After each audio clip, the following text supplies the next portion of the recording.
At its peak, Sega was not just competing with Nintendo, it was beating Nintendo. In North America during the early 1990s, Sega held roughly half the 16-bit console market and had built one of the most recognizable brands in consumer electronics. Then, within a single decade, the company abandoned console hardware entirely. By 2001, Sega stopped making home consoles. The empire was gone. How does a company go from commanding half a market to exiting that market in under 10 years? The answer is not one bad decision or one bad leader. It is a sequence of structural pressures, competitive miscalculations, and a hardware strategy that fractured the very audience Sega had spent years building. Sega's roots were in arcade machines. The company had been selling coin-operated games since the 1960s and understood how to build hardware that made games feel fast and visceral. When it entered the home console market, it brought that arcade sensibility with it. The Master System, an 8-bit home console, launched in North America in 1986, but it struggled to make meaningful headway against Nintendo's near-total grip on the market. Nintendo had secured exclusivity agreements with major publishers, and the Master System could not overcome that content wall. Outside North America, particularly in Europe and Brazil, the Master System found a much larger audience, but in the critical American market, Sega was a distant second. The situation changed with the Genesis.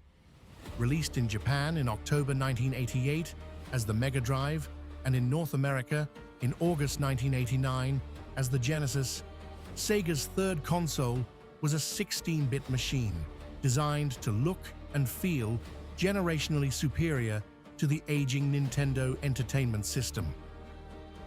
It was. The graphics were sharper, the processor faster, and the arcade ports more faithful. Sega leaned hard into that gap with marketing that positioned the Genesis as the console for older, more demanding players. The campaign was direct and deliberately provocative. This was not a toy, it was a machine with an edge. It worked. Sega attracted teenagers and young adults who had aged out of Nintendo's family-friendly positioning. When Sonic the Hedgehog launched in 1991, it gave the Genesis a mascot fast enough and cool enough to become a genuine cultural rival to Mario. By the early 1990s, Sega had built a genuine growth flywheel. Strong first-party games drove hardware sales.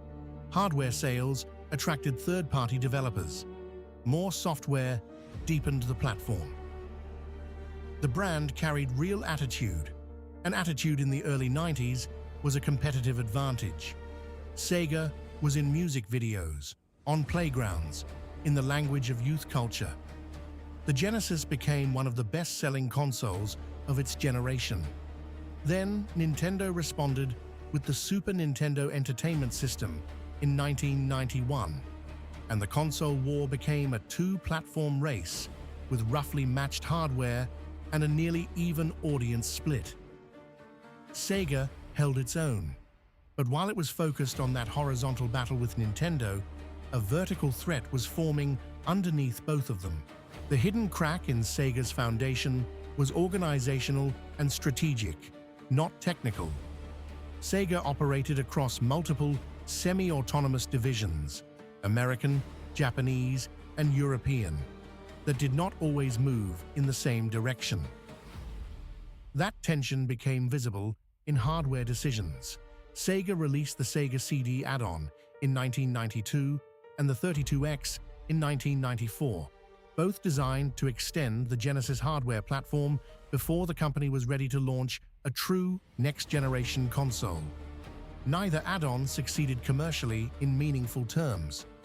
More damaging, they sent a fragmented signal to consumers and developers about where the platform was actually going. Retailers grew uncertain. Developers had to decide which version of the Genesis ecosystem to support. The clarity that had made the Genesis compelling, here is one powerful machine. Buy it, was quietly dissolving. The Saturn, Sega's next-generation console, launched in Japan in late 1994 and in North America in May 1995. The North American launch was a surprise announcement at the Electronic Entertainment Expo, released immediately with limited retail availability. Sony launched the PlayStation the same year. The PlayStation had a simpler hardware architecture that made it easier and cheaper for third-party developers to build for. Sega's Saturn used a dual-processor design that was powerful in the hands of skilled engineers but difficult for outside studios to optimize. When the critical multi-platform titles looked and ran better on PlayStation, the commercial logic shifted. Developers followed the path of least resistance, and that path led to Sony. Sega attempted a correction. The Dreamcast, released in Japan in November 1998 and worldwide in late 1999, was the company's direct answer to its previous mistakes. It had cleaner architecture, built-in internet connectivity, a genuinely forward-thinking feature for a home console in 1999, and a launch lineup that demonstrated what the hardware could do. Early sales were strong.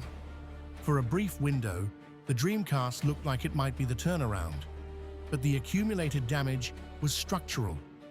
The CD and 32X add-on years had cost Sega developer trust and consumer confidence. The Saturn's underperformance had cost it retailer commitment and market share. When Sony announced the PlayStation 2 with specifications that sounded transformative, consumers who might have bought a Dreamcast chose instead to wait. Electronic Arts, then the dominant third-party publisher in North America, did not release games for the Dreamcast, removing an entire library of sports titles from the platform at launch. The Dreamcast could not overcome those absences. By 2001, Sega announced it would discontinue the Dreamcast and exit the console hardware business. The console war, as far as Sega was concerned, was over. Sega did not disappear. The company shifted to software development and publishing, releasing its games on the very platforms it had once competed against: PlayStation 2, Nintendo GameCube, Microsoft Xbox. Franchises like Sonic the Hedgehog, Total War, and Yakuza continued as software properties. Sega's arcade operations continued in Japan. In 2004, Sega merged with Sammy Corporation, forming Sega Sammy Holdings. The hardware empire became a software business. The brand survived, transformed.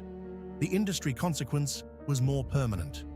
Sega's exit from hardware left the console market as a three-platform structure: Sony, Nintendo, and the newly arrived Microsoft, and eventually narrowed toward a stable 2.5-platform equilibrium that held for years. The speed at which Sega fell from viable competitor to non-participant reshaped how every subsequent console maker thought about launch strategy, developer relations, and the cost of consumer confusion. The precise mechanism at the center of Sega's collapse was not competition, and it was not any single decision. It was the erosion of platform trust across 4 consecutive hardware moves: the Genesis add-ons that fragmented the audience, the Saturn launch that damaged developer relationships, and the Dreamcast that arrived without the goodwill a turnaround requires. Each decision was made under real commercial pressure. Each one narrowed the margin for the next. Sega did not lose the console war in 2001. It lost it in the years when it treated its most loyal customers as a captive audience for hardware experiments they did not ask for. By the time the Dreamcast arrived with something genuinely worth buying, the trust required to sell it had already been spent. The lesson is not that bold hardware bets fail. It is that platform businesses run on accumulated credibility, and credibility is far easier to spend than it is to rebuild.